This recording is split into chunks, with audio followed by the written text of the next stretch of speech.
नमस्कार, मैं डॉक्टर अंशुमन कुमार, सहायक प्राध्यापक पशु अनुवांशिकी एवं प्रजनन विभाग, पशु चिकित्सा एवं पशु विज्ञान संकाय, काशी हिंदू विश्वविद्यालय, आप सभी का पुनः स्वागत करता हूं अपने कोर्स पशुपालन एक तकनीकी दृष्टिकोण में। आज हम लोग पहले सप्ताह के 5वें लेक्चर में हैं और आज का लेक्चर टॉपिक है सुअर और मुर्गी की नस्लें, ब्रीड्स ऑफ पिग, सुअर की नस्लें। जो पिगरी सेक्टर है वो एक काफ़ी प्रॉफिटेबल सेक्टर है, क्योंकि इसमें जो फिकंडिटी होती है पिग्स में वो काफ़ी हाई होती है। लीटर साइज 8 से लेकर 12 तक बहुत ही सामान्य है। इनकी फीड कन्वर्जन इफिशियंसी भी अच्छी होती है। ये कम फीड पे ज़्यादा ग्रोथ अटेन करते हैं। इनका जनरेशन इंटरवल भी छोटा होता है। जेस्टेशन पीरियड इनमें सिर्फ 114 दिन, 3 महीने 3 सप्ताह और 3 दिन का होता है, और स्पेस रिक्वायरमेंट भी इनके लिए काफ़ी कम होता है। इसीलिए इसके चलते जो पिगरी सेक्टर है वो काफ़ी प्रॉफिटेबल सेक्टर माना जाता है। लेकिन भारत में 79% जो हमारी जो ब्रीड्स हैं वो इंडिजिनस या नॉन डिस्क्रिप्ट टाइप की हैं, और जो भी रजिस्टर्ड ब्रीड्स हैं वो या तो नॉर्थ ईस्टर्न पार्ट में हैं, या ईस्टर्न पार्ट में, या साउदर्न पार्ट में हैं। और सिर्फ एक ही ब्रीड है जो घुर्रा ब्रीड है, वही है वो वेस्टर्न यूपी से है। ऐसा इसीलिए है कि there is cultural preference for pork in North East. North East में पॉर्क कल्चरली प्रीफर किया जाता है, वहीं जो सेंट्रल नॉर्थ या western part of the country है वहां पे इसे एक रिलीजियस या सोशल टैबू के रूप में देखा जाता है, और यही कारण है कि पिगरी सेक्टर जो है उतना डेवलप नहीं कर पाया। साथ ही जो इंडिजिनस पिग्स हैं उनका जो ग्रोथ रेट है वो काफी कम होता है, लीटर साइज भी कम होता है, जिसके चलते धीरे धीरे जो फार्मर्स हैं वो क्रॉस ब्रीडिंग की तरफ बढ़ रहे हैं, और जो हमारे जो इंडिजिनस प्योर ब्रीड का डायल्यूशन होता जा रहा है। तो जो पहला नस्ल है वो घुंघरू है। वो दार्जिलिंग, जलपाईगुड़ी, कूच बिहार, दक्षिण दिनाजपुर और उत्तर दिनाजपुर में पाया जाता है। इसके पहचानने का जो डिस्टिंक्ट यूनिक फीचर्स हैं वो है इनका लार्ज बॉडी साइज और फोल्डेड स्किन। इनके जो स्किन होते हैं वो काफी फोल्डेड होते हैं, और इनका जो फेस होता है वो बुलडॉग के जैसा होता है। इनका जो स्नाउट है, स्नाउट का मतलब नाक का जो लंबा भाग होता है उसे हम स्नाउट बोलते हैं, वो कर्व्ड होता है ऊपर की तरफ।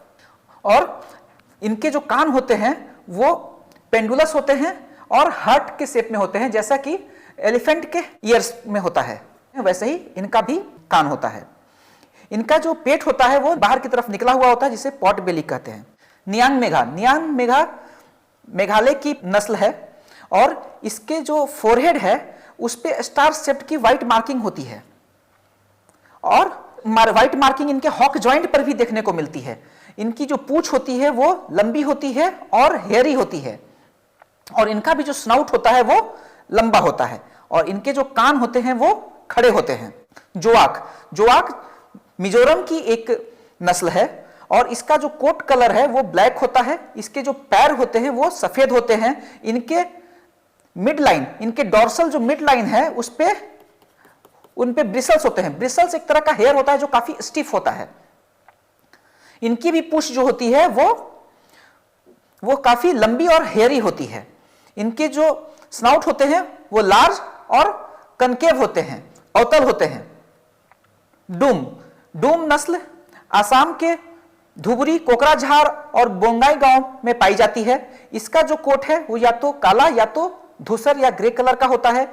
इनके भी टॉप लाइन पे ब्रिसल्स पाए जाते हैं, जो कि उनके नेक रीजन से thoracic as well as lumbar region तक पाए जाते हैं। इनका जो स्नाउट होता है वो छोटा होता है और कॉन्केव होता है। टेनीवो नागालैंड के कोहिमा, फेक, दीमापुर और पेरेन इलाके में पाई जाती है। इनका जो एब्डोमेन है वो पॉट बेली होता है, और यहां तक कि वो ग्राउंड को टच करता है। इनका जो कोट कलर है वो ब्लैक होता है, और कहीं कहीं चेहरे पे व्हाइट भी मार्किंग होती है। इनके पेट पर भी व्हाइट मार्किंग देखने को मिलती है। इनका जो स्नाउट होता है वो काफी पॉइंटेड या टैपरिंग होता है। घुर्रा नस्ल उत्तर प्रदेश के बरेली, पीलीभीत, बदायूं, शाहजहांपुर, सीतापुर जिले में पाई जाती है। इनका जो कोट कलर है वो काला और धूसर रंग का होता है।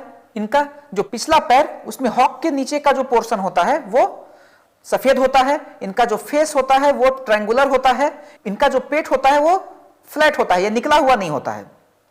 इनके भी जो ब्रिसल्स होते हैं वो नेक से लेकर शोल्डर रीजन में पाए जाते हैं। अगोंडा गोवा, अगोंडा गोवा गोवा में पाई जाती है। इसका जो बॉडी है वो लार्ज होता है, इनका जो पेट है वो बाहर की तरफ निकला होता है, पॉट बेली होता है। जो इनका कोट कलर है वो ब्लैक होता है। इनके जो कान होते हैं वो खड़े होते हैं और इनके भी ब्रिसल्स जो हैं वो काफी रफ और स्टिफ होते हैं और इनका जो स्नाउट है वो छोटा होता है। माली, माली नस्ल पश्चिम त्रिपुरा, उत्तर त्रिपुरा, दक्षिण त्रिपुरा, धलाई, खोवाई और ऊनाकोटी में पाई जाती है। ये भी काले रंग के होते हैं और इनके पैर पर भी सफेद रंग होता है। इनका जो स्नाउट होता है वो अवतल या कॉन्केव होता है। इनके जो कान होते हैं वो छोटे लेकिन खड़े होते हैं। इनका जो पेट है वो भी बाहर की तरफ निकला होता है, जिसे पॉट बेली कहते हैं। निकोबारी नस्ल, निकोबारी नस्ल अंडमान निकोबार के निकोबार डिस्ट्रिक्ट में पाई जाती है। इनका जो रंग है वो काला या भूरा होता है। इनकी बॉडी बहुत ही मोटी और सिलेंड्रिकल होती है। इनका जो स्नाउट होता है वो काफी छोटा होता है और इनके जो जबड़े होते हैं वो काफी मोटे होते हैं। जबड़े बाहर की तरफ निकले होते हैं, काफी मोटे होते हैं और इनकी जो गर्दन होती है वो बहुत छोटी होती है। इनके ऊपर एक क्रेस्ट या मेन होता है जो कि इनके शरीर के डॉर्सल सरफेस पे होता है। इनकी जो पूंछ होती है वो सीधी होती है। पूर्णिया नस्ल बिहार के पूर्णिया और कटिहार और झारखंड के साहिबगंज जिले में पाई जाती है। ये एक छोटे नस्ल की पिग है और इसका बॉडी कॉम्पैक्ट होता है। इनका जो कोट है वो ब्लैक कलर का होता है। इनके गर्दन पे काफी थिक और लंबे ब्रिसल्स होते हैं। इनके भी कान खड़े होते हैं। अभी तक भारत में सुअर की कुल 15 नस्लें एनबीएजीआर के द्वारा रजिस्टर कर दी गई हैं, जिनके नाम यहां दिए हुए हैं।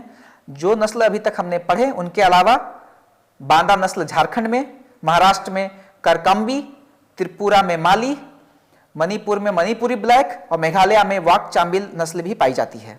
अगर हम भारत की देसी नस्लों को विदेशी एक्सोटिक नस्लों से कंपेयर करें तो भारत की नस्लें डिजीज रेसिस्टेंट होती हैं और उन्हें कम स्पेस की जरूरत होती है, लेकिन दूसरे ट्रेट जैसे लिटर साइज उनकी एक्सोटिक ब्रीड से काफी कम होती है। बर्थ वेट 1 किलो से भी कम होता है। उनकी विनिंग वेट जो 56 दिन पे जो उन्हें मां से अलग करते हैं उस दौरान जो उनका विनिंग वेट है वो सिर्फ 4 से 8 किलो होता है, जो कि एक्सोटिक की तुलना में काफी कम है। और जो मैच्योर बॉडी वेट है वो सिर्फ 50 से 70 किलो होता है, जबकि जो विदेशी जो नस्ल हैं उनमें जो वेट एट मैच्योरिटी है वो 100 से 120 किलो तक होता है। ग्रोथ रेट भी सिर्फ 80 से 100 ग्राम प्रतिदिन होता है, जबकि एक्सोटिक ब्रीड में ये 250 से 300 ग्राम प्रतिदिन होता है। बैक फैट थिकनेस 3 से 6 सेंटीमीटर होती है देसी नस्लों में और विदेशी नस्लों में ये 1.5 से 3 सेंटीमीटर ही होती है। और चूंकि जो लीन मीट लोग ज्यादा प्रीफर करते हैं उसमें बैक फैट थिकनेस का कम होना ज्यादा अच्छा माना जाता है, लेकिन भारतीय जो ट्राइबल्स लोग हैं वो ज्यादा फैट वाले मीट को खाना ज्यादा पसंद करते हैं। तो इसी सब को देखते हुए भारत में क्रॉस ब्रीडिंग प्रोग्राम शुरू किया गया। उसको 1970-71 के दौरान AICRP प्रोजेक्ट के अंदर, all India coordinated research project के अंदर में क्रॉस ब्रीडिंग प्रोग्राम शुरू किए गए। अलग अलग इलाकों में जो क्रॉस ब्रीड है उनके परफॉर्मेंस को इवेल्युएट किया गया। तो जो सबसे ज्यादा जो एक्सोटिक क्रॉस ब्रीड यूज हुए वो थे लार्ज व्हाइट यॉर्कशायर। तो लार्ज व्हाइट यॉर्कशायर अभी भी क्रॉस ब्रीडिंग प्रोग्राम में पूरे भारत में यूज किया जाता है। इनका जो रंग होता है वो सफेद होता है। इनकी जो स्नाउट बहुत छोटी होती है, रंग सफेद होता है, फेस डिस्ड होता है, कॉन्केव होता है। इनका जो फेस है वो अवतल होता है। इनके भी नेक पे थिक ब्रिसल्स होते हैं। जो दूसरी विदेशी नस्ल भारत में क्रॉस ब्रीडिंग के लिए उपयोग में लाई जाती है वो है लैंड रेस। लैंड रेस का जो रंग होता है वो व्हाइट होता है, लेकिन स्किन कलर इनका पिंक होता है, लेकिन इनके ऊपर काले फ्रिकल्स धब्बे भी पाए जाते हैं। इनका जो कान होता है वो लटका हुआ होता है और हार्ट शेप का होता है। लार्ज व्हाइट यॉर्कशायर में कान खड़े होते हैं, जबकि लैंड रेस में ये नीचे की तरफ लटके होते हैं। इनका जो स्नाउट है वो लंबा होता है। इनकी बॉडी काफी लंबी होती है और इनका टॉप लाइन जो होता है वो स्ट्रेट होता है। हैम्पशायर, तीसरी जो नस्ल विदेशी नस्ल है वो है हैम्पशायर। हैम्पशायर जो है उसकी जो कैरेक्टरिस्टिक जो यूनिक ट्रेट है वो है काले रंग, लेकिन उसके ऊपर सफेद या गुलाबी रंग की पट्टी होती है जो कि शोल्डर से होते हुए अगले पैर और गर्दन को कवर करती है। गर्दन, शोल्डर और आगे की पैर पे एक सर्कुलर गोल सफेद या गुलाबी रंग की पट्टी होती है। इनके पैर छोटे होते हैं, जो इनका बॉडी होता है वो इलोंगेटेड होता है और इनकी पूंछ जो होती है वो पतली होती है। टाइमवर्थ का जो रंग होता है वो रेड गोल्ड के जैसा होता है और इनकी जो बॉडी होती है वो लंबी होती है, पैर भी इनके लंबे होते हैं, हेड इलोंगेटेड होता है, ईयर्स जो है वो लंबे और इरेक्ट और पॉइंटेड होते हैं और खड़े होते हैं। ड्यूरॉक नस्ल रेडिश ब्राउन कलर की होती है। इनका साइज काफी लंबा होता है, इनके हेयर्स बहुत छोटे छोटे होते हैं और काफी डेंस होते हैं। डेंसिटी ऑफ हेयर जो है वो काफी ज्यादा होता है। इनके भी जो कान होते हैं वो हार्ट शेप के होते हैं, लेकिन वो पेंडुलस होते हैं, जैसे कि लैंड्रेस में देखने को मिलता है। इनका जो फेस होता है वो अवतल होता है, डिस्ट इस तरह का फेस होता है, कॉनकेव डिस्ट होता है और इनका जो स्नाउट है वो छोटा होता है। अब हम लोग जानेंगे मुर्गी की नस्लों के बारे में। जो मुर्गी जो एक शब्द है वो अंडा और मांस के लिए उपयोग में आने वाली सभी तरह की प्रजाति जैसे कि बत्तख, गिनी फॉल, जापानीज क्वेल, मुर्गियां इत्यादि सभी के लिए प्रयोग में लाया जाता है। तो भारत में अब तक national bureau of animal genetics resources के द्वारा 20 नस्लें पंजीकृत हुई हैं और जो भारत की देसी नस्लें हैं वो बैकयार्ड सिस्टम में आसानी से सर्वाइव कर लेती है। बैकयार्ड सिस्टम में हम घर के पिछवाड़े में या आंगन में मुर्गियों को आसानी से किचन वेस्ट या ग्रेन्स के कुछ टुकड़ों पे आसानी से पाल सकते हैं। और भारत की जो नस्लें होती हैं वो ब्रूडी भी होती हैं, वो अपने अंडों पर बैठ के उन्हें सेती है जिससे उनके चूजे निकलते हैं। भारत की जो कलर्ड देसी ब्रीड है उसके मीट को भी काफी ज्यादा पसंद किया जाता है। इनका लाइट वेट, इनके लंबे पैर और इनके जो स्ट्रॉन्ग विंग्स हैं उसके चलते ये काफी ऊंची उड़ पाती है और अपने प्रेडेटर से आसानी से बच जाती हैं। भारत की जो देसी जो मुर्गियां हैं वो डिजीज रेसिस्टेंस भी हैं, उनमें बीमारियां कब होती है, प्रोटोजोअन या पैरासिटिक या एक्टोपैरासिटिक जो डिजीज हैं वो काफी कम होते हैं और यहाँ के वातावरण गर्मी में वो बहुत आसानी से एडप्ट कर जाती हैं। इनके जो अंडे होते हैं वो भूरे रंग के होते हैं और उसमें कुछ अमाइनो एसिड जैसे कि थ्रियोनिन और वैलिन की जो मात्रा है वो काफी अधिक होती है, जिसके चलते उनकी जो दाम होते हैं वो भी ज्यादा होते हैं। ये एक मुर्गी की फोटो है जिसमें कि उसके जो कुछ इंपॉर्टेंट पार्ट्स की बात करेंगे जिसका उपयोग हम आने वाले उनके नस्लों में जानेंगे, इसीलिए हम उसके कुछ इंपॉर्टेंट पार्ट्स के बारे में जानते हैं। मुर्गी के ऊपर जो ये होता है उसे कॉम्ब बोलते हैं या कलगी बोलते हैं। मुर्गी के नीचे जो है ये वैटल कहा जाता है। कान के को कवर करते हुए यहाँ पर जो होता है उसको ईयर लोब बोलते हैं और मेल मुर्गियों में लंबे कर्व्ड पंख होते हैं, उसे हम सिकल फेदर बोलते हैं, सिकल फेदर, जो कि सिर्फ मेल में पाया जाता है। तो वैटल्स होते हैं, कॉम्ब है और ईयर लोब्स हैं और सिकल फेदर हैं। और पैरों में एक होता है स्पर जो कि मुर्गियों को दूसरे पक्षियों से डिफेंड करने में मदद करता है। तो ये जो कॉम्ब हैं जो कलगी बोलते हैं, कलगी भी मुख्यतः जो है 3 तरह की होती है, सिंगल, रोज और पी। सिंगल कॉम्ब कुछ इस तरह से होती है, रोज कॉम्ब ऐसे होती है और पी कॉम्ब ऐसी होती है।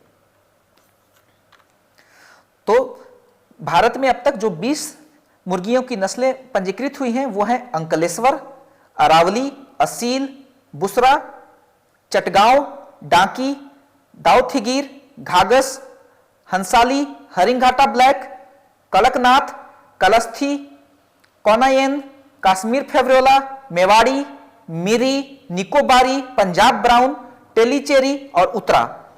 तो हम पहले नस्ल के बारे में जानते हैं, कड़कनाथ। कड़कनाथ मध्य प्रदेश के झाबुआ और धार जिले में पाई जाती है। इसके जो कॉम्ब हैं वो भी पर्पलिश या ब्लैक होते हैं, इनके जो पंख हैं वो भी काले होते हैं, यहां तक कि इनके वैटल और जीभ भी काले होते हैं। ऐसा मेलानिन के एक्सेसिव प्रोडक्शन के चलते होता है, जिसके चलते इनके बॉडी के सारे जो पार्ट्स होते हैं वो काले होते हैं, यहां तक कि इनका मांस भी काला होता है। असील नस्ल उड़ीसा के कोरापुट और मलकानगिरी, आंध्र प्रदेश के खम्माम और छत्तीसगढ़ के बस्तर और दंतेवाड़ा जिले में पाई जाती है। ये सबसे बड़ी नस्ल की मुर्गी होती है। ये गेम बर्ड में फाइटिंग के लिए यूज की जाती है। इसमें वैटल न के बराबर होते हैं, जो कि इनडिस्टिंक्ट या बहुत ही स्मॉल होते हैं। इनकी जो गर्दन होती है वो लंबी होती है, गर्दन लंबी होती है। इनके पैर स्ट्रांग होते हैं। अंकलेश्वर गुजरात के भरूच और नर्मदा जिले में पाई जाती है। ये सफेद और काले रंग के मिक्स कलर या ब्राउन या गोल्डन कलर में भी पाई जाती है। इनके जो सिकल फेदर्स, जो अभी हमने पढ़ा कि जो मेल में जो सिकल फेदर्स होते हैं वो ब्लैक कलर के होते हैं। इनके जो कॉम्ब होते हैं वो सिंगल या रोज होते हैं। इनकी जो गर्दन होती है वो छोटी होती है। असील में हमने पढ़ा कि वो काफी लंबी होती है, अंकलेश्वर में काफी छोटी होती है। और नेक पे देख सकते हैं हम कि लॉन्ग फेदर्स भी होते हैं। उत्तराखंड के नैनीताल, अल्मोड़ा और पिथौरागढ़ जिले में पाई जाती है।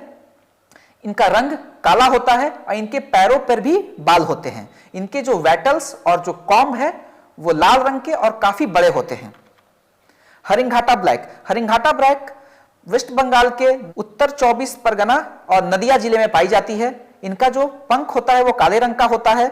इनका जो शैंक है, पैर, वो हल्का पीला या येलोइश ग्रे कलर का होता है। इनके भी पैर काफी मजबूत होते हैं और इनके जो कॉम्ब और वैटल्स हैं वो लाल रंग के होते हैं। डांकी आंध्र प्रदेश के विशाखापत्तनम, श्रीकाकुलम और विजयनगर जिले में पाई जाती है।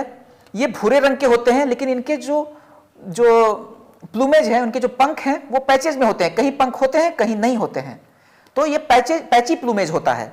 और इनके विंग्स पे, इनके ब्रेस्ट पे, इनके पूंछ पे और थाइज में डार्क ब्लूइश ब्लैक फेदर होता है। इनकी जो स्किन होती है वो पिंक कलर की होती है।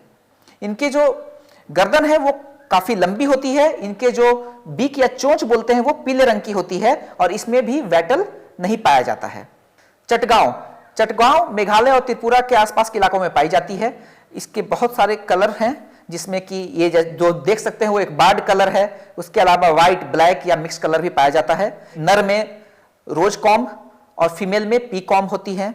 इनका जो शैंक है वो येलो होता है। इनका जो पैर या शैंक देखिए वो येलो होगा और इनके जो वैटल्स और इनके जो कॉम्ब है वो रेड होते हैं। निकोबारी जो नस्ल है वो अंडमान निकोबार आइलैंड में पाई जाती है। इनके जो पैर होते हैं वो काफी छोटे होते हैं। इनका जो रंग होता है वो ब्राउन से ब्लैक होता है। इसमें जो कॉम्ब है वो सिंगल टाइप, जो हमने कॉम्ब के प्रकार पढ़े हैं, ये सिंगल कॉम्ब होता है और इनके जो स्किन है वो पीली होती है। बुसरा जो है नस्ल वो गुजरात के डांग, ताप्ती और सूरत इलाके में पाई जाती है और महाराष्ट्र के धुले, नासिक और नंदुरबार में। इसकी खासियत यह है कि इनमें ये होती तो सफेद कलर की है, लेकिन जो ब्लैक फेदर्स हैं वो इनके पूंछ, इनके पीठ और इनके गर्दन पे है सफेद रंग की। नेक, बैक और पूंछ वो काले रंग की होती है।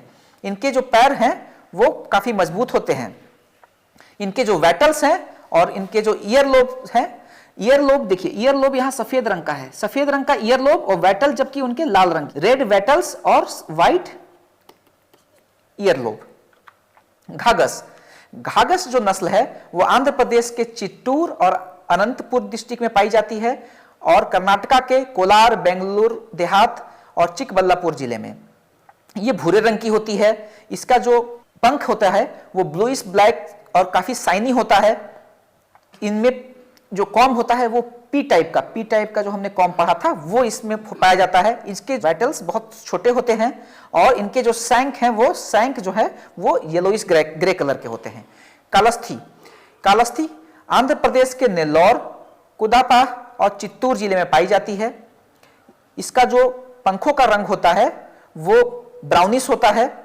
मेल में इनके जो पंख होते हैं वो ऊपर की तरफ डॉर्सली प्लेस्ड होते हैं, जिससे चलते इनके जो जांग होते हैं वो काफी क्लियरली विजिबल होते हैं। इनके भी जो कॉम्ब होते हैं वो पी या सिंगल होते हैं। गर्दन काफी लंबी होती है और उसके उस गर्दन पे गोल्डन कलर के फेदर होते हैं और इनके जो शैंक होते हैं वो ग्रे कलर के होते हैं। टेलीचेरी केरला के कोझिकोड, कन्नूर और मल्लापुरम जिले में पाई जाती है। ये काले रंग की होती है। इसका जो कॉम्ब होता है वो काफी बड़ा और सिंगल टाइप का होता है और खड़ा होता है और मुर्गियों में लेकिन ये नीचे की तरफ थोड़ा लटका होता है। इनके जो ईयर लोब्स हैं वो या तो व्हाइट होते हैं या तो हल्के गुलाबी रंग के होते हैं। इनके भी पैर बहुत मजबूत होते हैं और उनके जो शैंक होते हैं वो येलोइश ग्रे होते हैं। दाऊथिगीर आसाम के धुबरी, कोकराझार, बारपेटा, बोंगाईगांव और नालबारी जिले में पाई जाती है। इनका जो रंग होता है वो ब्लैक और व्हाइट का मिक्सचर होता है या व्हाइट पे ब्लैक के स्पॉट्स के जैसा होता है। इनके भी कॉम्ब जो है वो सिंगल होती है, लाल रंग की होती है और सीधी इरेक्ट रहती है। इनका भी जो शैंक है वो येलो या पिंक होता है। इनमें जो एक पेक्युलिटी है वो है इनका पिंक कलर का शैंक। नॉर्मली येलोइश या येलोइश ग्रे कलर के शैंक देसी जो नस्ल की जो मुर्गियों है उनमें मिलता है, लेकिन इनमें पिंक कलर का शैंक मिलता है। मिरी जो है वो आसाम राज्य में पाई जाती है। इनके जो डिस्टिंक्ट जो फीचर हैं उसमें इनका जो रंग है वो ब्राउन एंड ब्लैक होता है। इनकी आंखें भूरी होती है और इनके जो शैंक हैं पीले होते हैं। आंखें भूरी और शैंक पीली होती है। कश्मीर फेब्रोला जम्मू कश्मीर के श्रीनगर, बारामूला, अनंतनाग, बडगांव, कुपवाड़ा और पुलवामा जिले में पाई जाती है। इनकी जो कैरेक्टरिस्टिक जो फीचर्स हैं उसमें जो व्हाइट और ब्लैक कलर की इनकी सिकल फेदर होते हैं। इनके जो मेल में जो सिकल फेदर होती है वो व्हाइट और ब्लैक कलर की होती है। इनमें काफी लंबे लाल कलर के इनके वेटल्स होते हैं। इनका जो कॉम्ब है वो भी लाल रंग का सिंगल लार्ज कॉम्ब होता है। और ये तो जो तस्वीर है वो मुर्गे की है। मुर्गी में क्या होता है कि मुर्गी के हेड पे फेदर्ड कैप होता है। मुर्गी का हेड जो है मुर्गी के हेड पे फेदर्ड कैप होता है। कन्नायन मणिपुर के बिष्णुपुर, थौबाल, इम्फाल पश्चिम और इम्फाल पूर्वी में पाई जाती है। इसका जो रंग होता है वो ब्लैक होता है, लेकिन नर के केस में इनके जो प्लूमेज होते हैं वो पैची होते हैं। कहीं पे फेदर होते हैं, कहीं पे फेदर नहीं होते हैं। इनकी भी जो गर्दन है काफी लंबी होती है। इनके जो कॉम्ब है वो पी टाइप के होते हैं, कॉम्ब पी टाइप के हैं। इनका जो शैंक है वो येलो होता है और इनकी जो जांघ है वो काफी लंबी होती है। जांघ जो है शैंक की तुलना में लंबी होती है, शैंक छोटे होते हैं। हंसली उड़ीसा के केओंझार और मयूरभंज जिले में पाई जाती है। ये काफी लंबे नस्ल की मुर्गी होती है। इसकी जो गर्दन है वो काफी मोटी और लंबी होती है। ये काले रंग की इनकी पंख होती है। इनका जो कॉम्ब है वो पी टाइप का होता है और वेटल्स काफी छोटे होते हैं। इनकी भी शैंक जो है वो ग्रेइश येलो होती है। मेवाड़ी राजस्थान के अजमेर, सिरोही, जयपुर, उदयपुर, भीलवाड़ा, राजसमंद, चित्तौड़गढ़ इत्यादि जिलों में पाई जाती है। ये हल्के से गाढ़े भूरे रंग की या कभी कभी ग्रे कलर में भी पाई जाती है। इनके गर्दन पे गोल्डन या ब्रॉन्ज रंग का पंख होता है जो कि ऐसा लगता है एक सॉल है।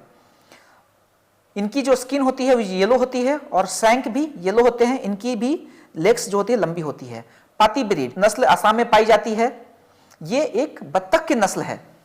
अभी तक हम मुर्गियों के नस्लों के बारे में पढ़ रहे थे, बत्तख भी पोल्ट्री के अंदर ही आता है और बत्तख की जो पॉपुलेशन है वो पूरे मुर्गियों के पॉपुलेशन में 10% है। मतलब कि पोल्ट्री में मुर्गियों के बाद बत्तखों का जो कंट्रीब्यूशन है या पॉपुलेशन है वो सबसे ज्यादा है।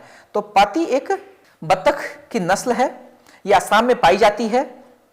इसका जो रंग होता है ब्राउनिश व्हाइट होता है और इनके गर्दन पे सफेद रंग की धारी होती है। गर्दन पे सफेद रंग की धारी होती है। इनका जो गर्दन होता है वो मोटा और छोटा होता है। इनकी चोंच पीली रंग की होती है। इनके जो पैर होते हैं वो छोटे हैं और येलो कलर के हैं। इनके चोंच भी येलो हैं और इनके शैंक भी येलो हैं और गर्दन पे सफेद धारी, यही इनका डिस्टिंग्विशिंग फीचर है। मैथिली भी बत्तख की ही एक नस्ल है। ये बिहार के कटिहार, किशनगंज, अररिया, मधुबनी, सीतामढ़ी, मोतिहारी इत्यादि जिलों में पाई जाती है। इनका जो रंग है वो हल्का और या गाढ़ा भूरा होता है या उनका एक मिक्सचर होता है। हल्के और भूरे, गाढ़े भूरे रंग का मिक्सचर होता है। इनका जो चोंच होती है वो ग्रे कलर की, धूसर रंग की होती है। वो फ्लैट होती है और हॉरिजॉन्टल होती है। इनके जो पैर होते हैं वो भी ग्रे कलर के होते हैं और इनके भी गर्दन पे सफेद रंग की रिंग होती है। गर्दन पे सफेद रंग की रिंग, चोंच जो है वो फ्लैट, हॉरिजॉन्टल और ग्रे कलर की, और सैंक भी ग्रे कलर का होता है। अंडमानी जो बत्तख है वो अंडमान निकोबार में पाई जाती है। ये ब्लैक या ब्राउन रंग की होती है। इनके भी गर्दन पे सफेद रंग की मार्किंग होती है। इनकी भी चोंच और जो इनके सैंक हैं वो पीले रंग के होते हैं। तो ये जो 3 नस्ल थी बत्तख की, लेकिन अब बत्तख की टोटल 4 नस्लें पंजीकृत हो चुकी हैं। जो चौथी नस्ल है वो त्रिपुरा से त्रिपुरेश्वरी बत्तख की नस्ल है। तो बत्तख की कुल 4 नस्ल है, मुर्गी की 20 नस्ल है। और जो अब तीसरी प्रजाति आ रही है वो है गीज की। गीज भी एक पोल्ट्री की ही प्रजाति है। गीज की अब तक सिर्फ एक नस्ल ही पंजीकृत हो पाई है, जो कि है कश्मीरी अंज। तो कश्मीरी अंज एक गीज की नस्ल है। ये जम्मू कश्मीर के श्रीनगर, बारामूला, बडगांव, बांडीपोरा और गांडेरबाल जिले में पाई जाती है। इनका जो रंग है आमतौर पर सफेद होता है। मेल्स में डार्क कलर भी पाया जाता है। इनका जो चोंच होता है ऑरेंज रंग का होता है और इनकी गर्दन लंबी और सिलिंड्रिकल होती है, और इनके भी जो सैंक हैं वो ऑरेंज कलर के होते हैं। तो अगर हम अपने देसी नस्ल और अगर क्रॉसब्रेड नस्ल की तुलना करें तो जो देसी नस्ल हैं उनमें अंडा सेने की क्षमता होती है। वो एक बार में 10 से 20 अंडे देती है। उनके ऊपर बैठ करके वो चूजे निकालती हैं। जबकि जो संकर नस्ल की नस्ल है उनमें ये क्वालिटी नहीं होती है। रोग प्रतिरोधक क्षमता भी हमारे देसी नस्लों में ज्यादा होती है। वो कम बीमार होते हैं, प्रोटोजोआ और पैरासाइट के लिए वो रेसिस्टेंट होते हैं। लेकिन संकर नस्ल जो है उनमें डिजीज होने के चांसेस ज्यादा होते हैं। बाजार में कीमत की बात करें तो जो देसी जो नस्ल के जो मुर्गे हैं उनकी कीमत 500 से लेकर 600 और कभी कभी तो 1000 रुपए तक चली जाती है। उनके अंडे जिनमें स्पेशल अमाइनो एसिड्स पाए जाते हैं तो उसके चलते अंडे का जो मूल्य है वो काफी ज्यादा 15 से 20 रुपए तक होता है। जबकि क्रॉसब्रेड लेयर बर्ड्स हैं उनका जो मूल्य सिर्फ 8 से 10 रुपए होता है। लेकिन अगर संकर नस्ल को देखा जाए तो उनमें आहार का वृद्धि में रूपांतरण की क्षमता अधिक होती है। वो कम खाना खाकर ज्यादा वेट गेन करते हैं। उनके अंडे का वजन भी देसी अंडे की तुलना में ज्यादा होता है और वो 5 महीने की उम्र में ही अंडा देना शुरू कर देती हैं और 1 किलो होने में उन्हें मात्र 2 से 3 महीने लगता है। जबकि देसी नस्ल की जो मुर्गियों को 1 किलो होने में करीब 5 महीने का वक्त लगता है। तो इस तरह से आजकल के लोग जो हैं ज्यादा प्रोडक्शन या ज्यादा ग्रोथ के लिए, ज्यादा अंडा उत्पादन के लिए क्रॉसब्रेड मुर्गियों की तरफ आकर्षित हो रहे हैं और हमारी जो देसी नस्ल की जो मुर्गियां हैं वो डाइल्यूट होती जा रही हैं। तो जो एक्जोटिक ब्रीड्स जो हमारे देश में यूज होता है उसको अगर हम उनका वर्गीकरण करें तो वो मुख्यतः विदेशी जो नस्ल की जो मुर्गियां होती हैं वो 4 तरह की हैं: American class, Asiatic class, English class और मेडिटेरेनियन क्लास। तो जो अमेरिकन क्लास के जो मुर्गे होते हैं वो ड्यूअल पर्पस होते हैं। अगर हमें उनकी उपयोगिता के आधार पर कहें तो वो ड्यूअल पर्पस होती हैं। एशियाटिक क्लास वाले मुख्यतः मांस के लिए प्रयोग में लाए जाते हैं। इंग्लिश क्लास वाले भी मांस और अंडे दोनों के लिए उपयोग में लाए जाते हैं और मेडिटेरेनियन क्लास में अंडे उत्पादन करने वाले नस्ल की ज्यादा मुर्गियां होती हैं। अगर हम इनके ईयर लोब को देखें तो मेडिटेरेनियन क्लास में ईयर लोब व्हाइट होता है, बाकी सारे क्लास में लाल रंग की ईयर लोब होती है। जो सैंक होता है वो बिना पंखों वाला होता है सभी क्लास में, सिवाय एशियाटिक क्लास में जिसमें कि सैंक पे भी पंख होते हैं। अंडे की हम सेल की कलर की बात की जाए तो ये डायरेक्टली कोरिलेटेड होता है ईयर लोब कलर से। अगर ईयर लोब का कलर सफेद होगा तो अंडे का रंग भी सफेद होगा और अगर ईयर लोब का कलर अगर लाल होगा तो एग सेल का कलर होगा वो ब्राउन होगा। तो जो मेडिटेरेनियन क्लास की जो मुर्गियां होती हैं उनमें ईयर लोब सफेद होता है, इसीलिए उनके अंडे भी सफेद होते हैं। तो जो भारत में जो नस्ल क्रॉस ब्रीडिंग के लिए उपयोग में लाई जा रही हैं वो है ड्यूअल पर्पस के लिए रोड आइलैंड रेड जो कि एक अमेरिकन क्लास की नस्ल है। उसके बाद इंग्लिश में कॉर्निश और ऑस्ट्रलॉर्प और मेडिटेरेनियन क्लास में व्हाइट लेगहॉर्न, इनको हम क्रॉस ब्रीडिंग में यूज कर रहे हैं। तो अभी तक जो वैरायटी डेवलप हुई है उनके कुछ नाम है, जैसे वन राजा में जो इंग्लिश क्लास है उसकी कॉर्निश नस्ल है, उसका मेल लाइन यूज किया जाता है और इसको डेवलप किया गया है Directorate of Poultry Research Hyderabad में और ये ड्यूअल पर्पस के लिए यूज करते हैं। मुख्यतः इसका मांस काफी स्वादिष्ट होता है और ये 2 से 3 महीने में ये 2 किलो की हो जाती है। ग्राम प्रिया को डेवलप किया गया है मुख्यतः एक प्रोडक्शन के लिए। इनकी एक प्रोडक्शन जो कैपेसिटी है वो 250 अंडे प्रति वर्ष है। इसमें जो एक्जोटिक ब्रीड का यूज किया गया है वो है फीमेल लाइन व्हाइट लेगहॉर्न की, जो कि एक मेडिटेरेनियन क्लास की मुर्गी है। इसको डेवलप भी किया गया है Directorate of Poultry Research Hyderabad में। कैरी गोल्ड जो है उसमें रोड आइलैंड रेड, जो कि एक अमेरिकन क्लास की नस्ल है, उसको यूज किया गया है और इसको भी अंडे उत्पादन के लिए डेवलप किया गया है central avian research institute Izzatnagar Bareilly में। गिरिराज नस्ल है वो भी रोड आइलैंड रेड की ही क्रॉस है और इसे यूएस बेंगलोर में ड्यूअल पर्पस मांस और अंडा दोनों उत्पादन के लिए डेवलप किया गया है। ग्राम लक्ष्मी रोड आइलैंड और व्हाइट लेगहॉर्न की क्रॉस है, जिसे केरला एग्रीकल्चर यूनिवर्सिटी केरला में अंडा उत्पादन के लिए तैयार किया गया है। इनकी भी अंडा उत्पादन 200 से ऊपर है प्रति वर्ष। नंदनम जो क्रॉसब्रीड वैरायटी है, ये भी रोड आइलैंड रेड की ही क्रॉस है, जिसे तनुवास चेन्नई में डेवलप किया गया है अंडा और मांस उत्पादन दोनों के लिए। तो अब लास्ट में एक बार हम ये भी देखते हैं कि हमारी जो देसी नस्ल है उनमें कुछ यूनिक ट्रेट्स होते हैं जो कि दूसरे नस्लों में नहीं होते हैं। जैसे टेलीचेरी नस्ल है, उसका यूज हम अस्थमा जो दमा रोग है उसके आयुर्वेदिक मेडिसिन के लिए रूप में करते हैं। इनका जो सूप होता है वो अनीमिया और जो वर्म के इन्फेस्टेशन को दूर करने के लिए किया जाता है। कनायन जो नस्ल है वो एक फाइटिंग बर्ड है जो कि मणिपुर में पाई जाती है। कालास्थी के भी जो मुर्गे होते हैं वो कॉक फाइटिंग में यूज किया जाता है। कड़कनाथ जो मुर्गे हैं उनका एक रिलीजियस इंपॉर्टेंस भी है कि उनको सेक्रीफाइस करते हैं जो उनके गॉडेस को, और साथ ही साथ क्रोनिक डिजीज को ट्रीट करने में भी उनका ब्लड का यूज किया जाता है। उनके मीट में प्रोटीन और आयरन भी बहुत अधिक होता है। साथ ही साथ एफ्रोडेसियक में भी उनका यूज करते हैं, जहां पर कि लिबिडो बढ़ाने के लिए कड़कनाथ का मीट का यूज करते हैं। डांकी जो नस्ल है उनके जो मुर्गे होते हैं वो बहुत ही स्ट्रॉन्ग फाइटर होते हैं और इन्हें मकर संक्रांति के अवसर पर इनके मुर्गों को लड़ाया जाता है। और इनको लड़ाने के लिए कोई स्लाइसर या कोई नाइफ का उपयोग नहीं करते, बल्कि ये इन्हें नेचुरली ये फाइट करते हैं। इनमें कोई आर्टिफिशियल जो गैफ्स या स्लाइसर्स या नाइफ का उपयोग नहीं करते उनके स्पर में, और ये कंटिन्यूसली 1 से 1.5 घंटे तक लगातार फाइट कर सकते हैं। असील भी एक गेम बर्ड है जिनकी स्टेमिना, उनका एग्रेशन और उनकी फाइटिंग जो क्वालिटी है वो अद्भुत है और उनका भी उपयोग कॉक फाइटिंग में काफी किया जाता है, जिसके चलते इन मुर्गों की कीमत काफी ज्यादा होती है। इस लेक्चर के लिए भी हमने NBAGR के जो animal genetic resources of India portal है उससे हमने फोटोग्राफ्स लिए हैं और 21st livestock census animal breeds ready reckoner का भी हेल्प लिया है। इस लेक्चर को सुनने के लिए धन्यवाद। Thank you.